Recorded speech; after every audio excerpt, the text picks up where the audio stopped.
he'd hire a rickshaw or something to get there fast. Why to get there fast?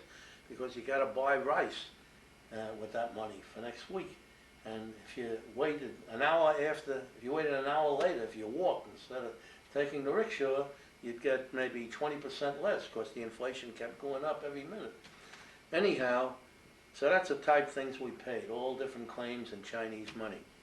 One day, a little woman comes in with a bent over, I don't know how old she must have been, maybe she was only 30, but she looked like she was 100, all bent over, you know, with rags on her body and clay on her face and everything. And she's crying, and you can see the tears making lines coming down through the clay.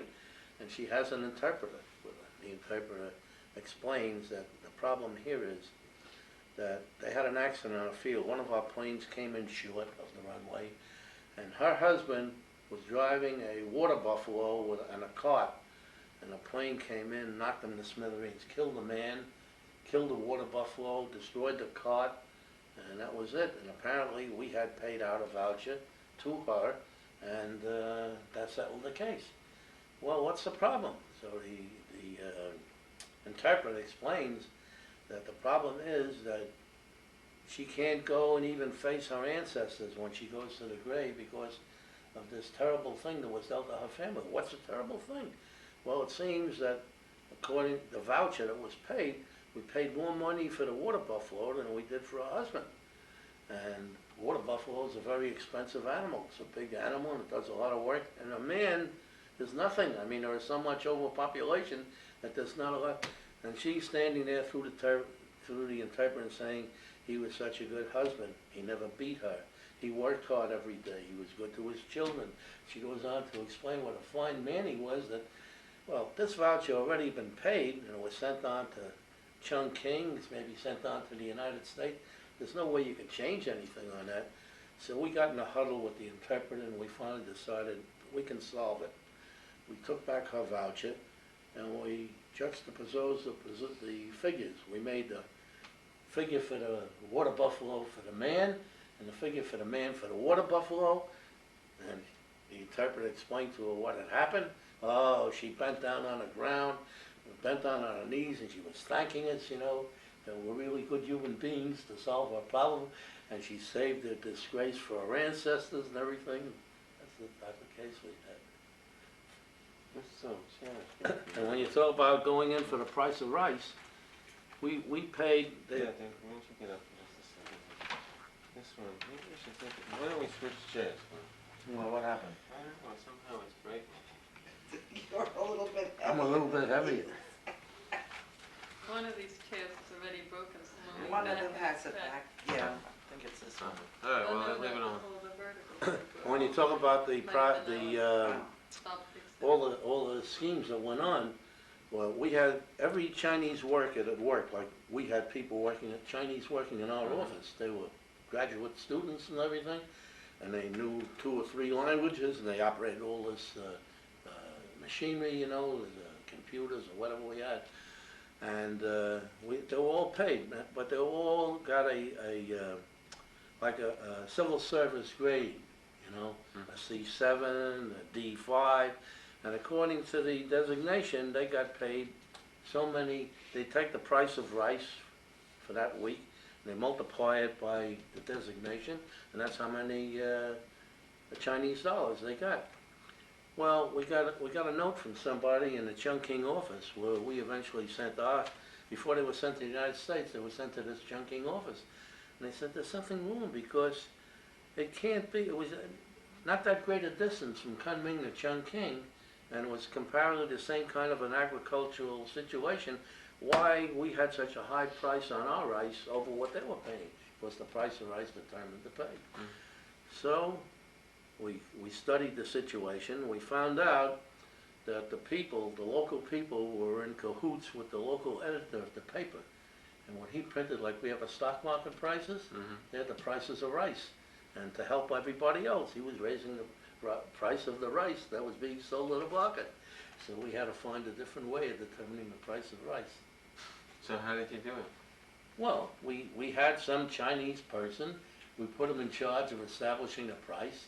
And we didn't look at the newspaper anymore. We took this guy's expert opinion about what the actual price of rice is, not the price of rice that they printed in the paper. You're telling them about the Chinese students, tell them about eating. Oh, yeah. Well, when I was, I think the best friend I ever had for any length of time was this Yi Ting Shun. He was a Chinese. You mean the best friend you had in China? Yeah, he was well, maybe the only real friend I had who wasn't an American, Mm-hmm. English speaking, native English speaking. And he worked in our office. And all our guys, I mean, no matter what education they had, they would look down at any Chinese, no matter how, that's that article about the blacks. And they'd look down at anybody who was Chinese. This guy knew 4 or 5 languages, was a graduate student. I mean, he was really brilliant. He was really and I guess he was about my age, maybe a little bit younger.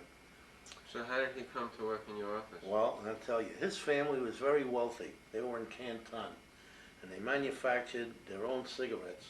Not alone did they manufacture cigarettes, they grew their own tobacco, they made their own cigarette paper, they made their own packaging, they did the selling from top. There's a whole vertical thing, you know, and they were very, very wealthy. And if he wanted to, he could have stayed in Canton. His family had enough money to bribe the Japanese that nothing would have ever happened to him. Nothing happened to his family because they had enough money to bribe the Japanese. Anyhow, he was in school in Peking, Beijing, and as the Japanese approached, the university would move. They'd go inland. And eventually, they wound up in Kunming. That's as far as you can go. You can't go any further. That's the interior of China. So he worked in the office, and I got to talking to him. We got friendly. And I'd take him to the USO, they had like a restaurant in town, and he'd take me to, they had the equivalent of the shows that they had for American soldiers. They had shows coming out for Chinese students, give them a little taste of home. So he'd take me to that. He took me to the Chinese opera. We'd go to the Chinese movies. And, you know, we got very friendly. And we'd talk. He knew about me. He knew that I was going out with a girl named Yetta. And he knew about my family, too. My family had a wholesale cigar business. And I drove my own car. And all kinds of things which, on his parallel, where his family was that wealthy, he put me in the same, I didn't know it at the time, but he put me in the same category. I must have been very wealthy too. Anyhow, we were together all this time. We'd go out walking and we'd talk about each other. I knew a lot about his family. He knew about a lot of my family. And we were really good buddies. I think I buddied more with him than with any of the Americans that we had in the place. He spoke really good English? Oh, he spoke good English. He's so good everything. He was a fantastic guy. We have home what is that, a cork picture that he gave me? And wrote on the back. Anyhow, we separated, you know, the war was over, and I went home, and he said, I know you're going to go home, and you're going to live a good life, and you're going to get married, and you're going to have a family. He says, I think I owe it to my country that I have to give my efforts for the country, because it's such a poor country, and I'm so fortunate to have this education, so I'm going to devote my life to the people. So anyhow, I wrote to him for a while, and somehow the correspondence didn't go through after a while. And I said, I really should get in touch with him again. So I wrote a letter. I knew that his family was in Canton. I knew his name. I knew the name of the family. So I wrote to the postmaster in Canton. I know his family, Yi Ting Shun, so on and so on. And we got a letter back from him stating, oh, he knows this boy from birth, and he knows the family, and if I write to him, he'll connect me with the family. So I wrote to him. We started a new correspondence. So he asked for some, and this was the time I was going to school. I was working full time. I was going to school. We lived in a little attic in Rockaway, and we really didn't have an awful lot. Anyhow, he asked for some books that he couldn't get there. So we bought the books, and we sent it to him, and I forget, there might have been some other little things that we had. And eventually I got a letter from him. He started telling me that they had problems, his family. Why? The Japanese and the Americans and the Chinese all got used to American cigarettes.